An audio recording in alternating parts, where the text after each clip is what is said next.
ও মা তারা বসে না কাছে রক্ত জবা সাথেই আছে। নমস্কার দর্শক বন্ধু, জয় মা তারা, জয় গুরু বামদেব, জয় মা কামাখ্যা মায়ের জয়। আশা করি মায়ের আশীর্বাদ দয় করুণায় আপনারা ভালো আছেন, সুখে আছেন, শান্তিতে আছেন।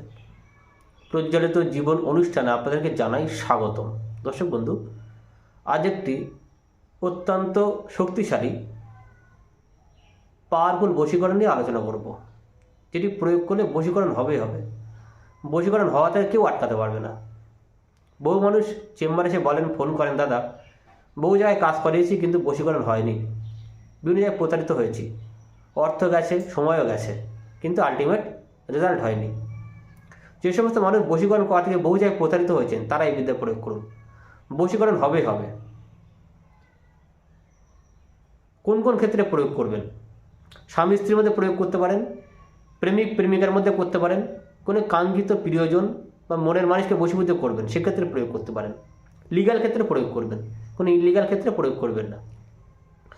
যাকে বশীভূত করতে হবে তার মুখটা স্মরণ করে একটা প্রয়োগ করতে হবে, সেটা বিস্তারিত বলে বুঝিয়ে দেবো। ওইটা স্ক্রিপ্ট করবেন না, শুরু থেকে শেষ পর্যন্ত দেখতে থাকুন। দর্শক বন্ধু, এখনও যারা প্রজ্ঞাত পরিবারের সদস্য নেই তারা যদি নিচে লাল রঙের সাবস্ক্রাইব প্রেস করে দিন ও পাশে থাকা বেল আইকনে প্রেস করে দিয়ে আমাদের পরিবারের সদস্য হয়ে যান।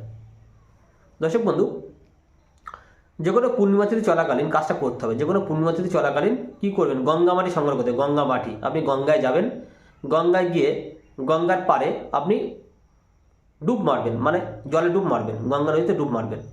আপনি এক মুঠো মাটি আপনি নিঃশ্বাস বন্ধ করে তুলে আনবেন চান করে, মানে ডুব মারলেন, ডুব মানে এক মুঠো মাটি আপনি তুলে নিলেন, তুলে নিয়ে সেটাকে আপনি সযত্নে বাড়িতে নিয়ে চলে আসলেন।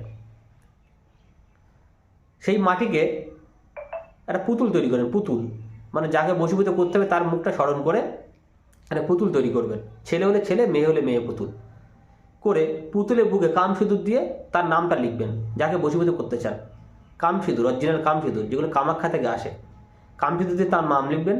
নামটা লিখে ভূজ্যপত্র অর্থাৎ ভোজ পাতার উপরে পুতুলটাকে রাখবেন। রেখে একটা মন্ত্র আছে, সেটা মিনিমাম 151 বার জপ করতে হবে। ধূপ প্রদীপ জ্বালিয়ে নেবেন, মন্ত্র জপ যেখানে করবেন সেখানে শুদ্ধ জায়গায় বসবেন, মন্ত্র 151 বার জপ করতে হবে।